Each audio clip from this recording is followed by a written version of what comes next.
Assalamualaikum dear students, welcome to the Education for All।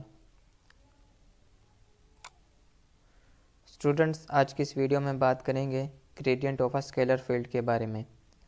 तो सबसे पहले हम इसकी डेफिनेशन को पढ़ते हैं।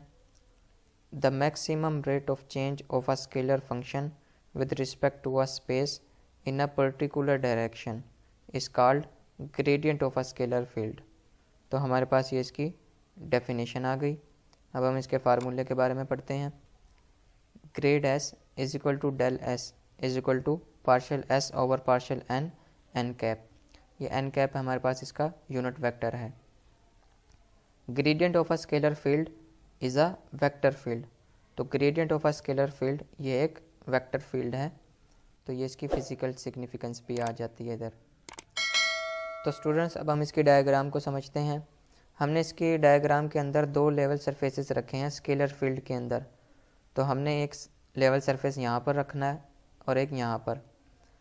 हमने इसके लेवल सरफेस को नाम दे दिया यहाँ पर 1 का और इसको 2 का। अब हमने इसकी वैल्यू भी रखनी है, तो इसको हम नाम दे देते हैं s का और इसको s प्लस ds का। तो हमने इस लेवल सरफेस से इस लेवल सरफेस तक जाना है। तो हमने यहाँ से यहाँ तक एक लाइन ड्रॉ की, इसको हमने नाम दिया a और b का। तो हमने इस लेवल सरफेस से इस लेवल सरफेस तक जाना है। तो हमारे पास ये इसका डिस्टेंस भी बनेगा a और b का, और इसकी वैल्यू जो इसका पोजीशन वेक्टर होएगा इसको हमने नाम दे दिया dr का। और एक लाइन हमने यहाँ से यहाँ तक ड्रॉ करनी है और इसको हमने नाम दे दिया c का। तो अब हमने इस लेवल सरफेस से अगर इस लेवल सरफेस तक जाना है तो हमारे पास कम से कम डिस्टेंस होगा a और c का और ज़्यादा से ज़्यादा a और b का। और अब हमने यहाँ पर पोजीशन ऑफ पॉइंट a पर एक यहाँ पर लाइन ड्रॉ करनी है और इसका पोजीशन वेक्टर हमने रख दिया r। और एक लाइन हमने यहाँ पर सीधी ड्रॉ करनी है इसके ओरिजिन o पर। तो और इसकी वैल्यू हम यहाँ पर रखेंगे r प्लस dr। तो स्टूडेंट्स, अब हम इसकी एक्सप्लेनेशन को समझते हैं। Consider two level surfaces number 1 and number 2 in a scalar field. हमने दो लेवल सरफेसेस रखे हैं, नंबर 1 और नंबर 2 स्केलर फील्ड के अंदर। Let the value of scalar at this two surfaces be S and S plus D S. इन दोनों जो लेवल सरफेसेस हैं इसकी वैल्यूज़ है एस और इसकी S plus D S. Position of point A at surface number 1 with respect to origin O is given by the position vector R. Position of point A हमने लिया है level surface number 1 पर और with respect to origin O, और इसका हमने position vector रखा है r। And that of b at level surface number 2 is given by the position vector r प्लस dr। और यहाँ पर हमने इसका b का जो पोजीशन वेक्टर रखा है वो है r प्लस dr।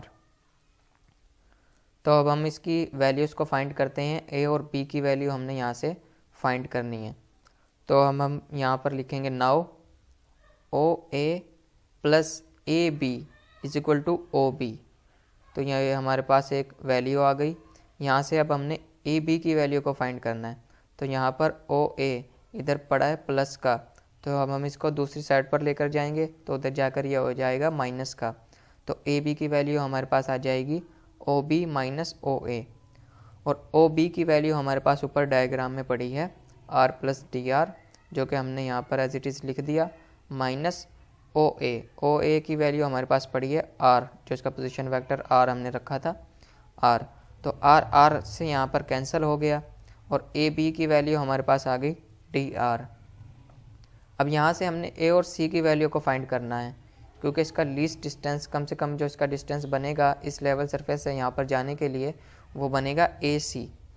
तो हम यहाँ पर अब लिखते हैं the least distance between the two surfaces will be ac in the direction of unit normal n cap and point A and of length dn।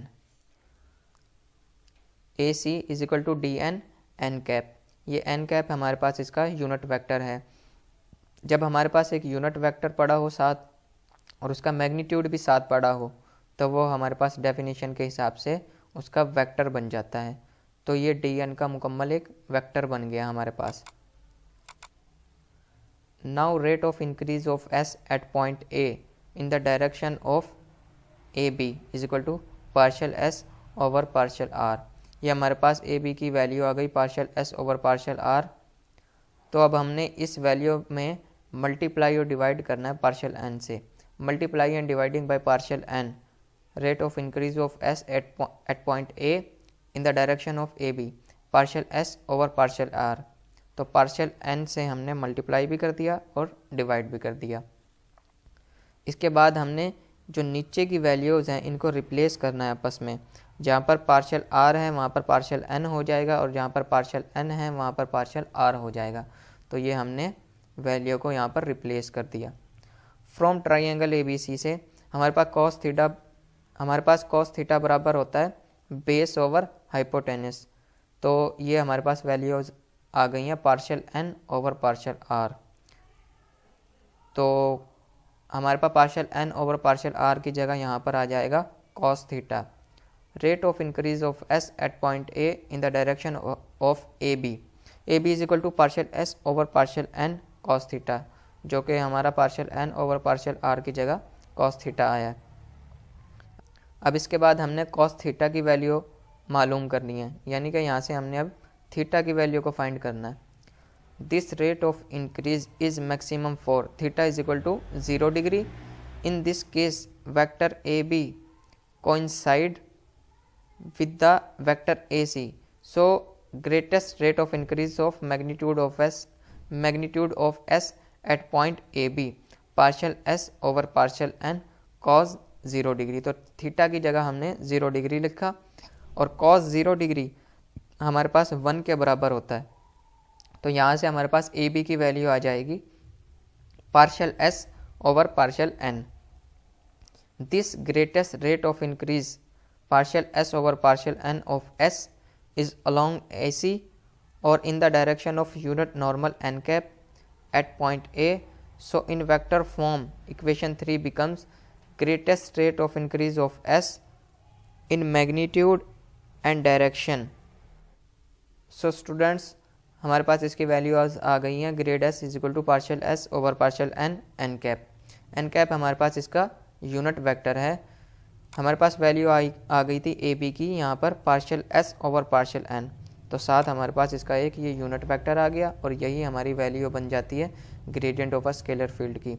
इसके बाद हम इसको कंपोनेंट फॉर्म में कैसे लिखेंगे, grad S is equal to partial S over partial X I plus partial S over partial Y J plus partial S over partial Z के।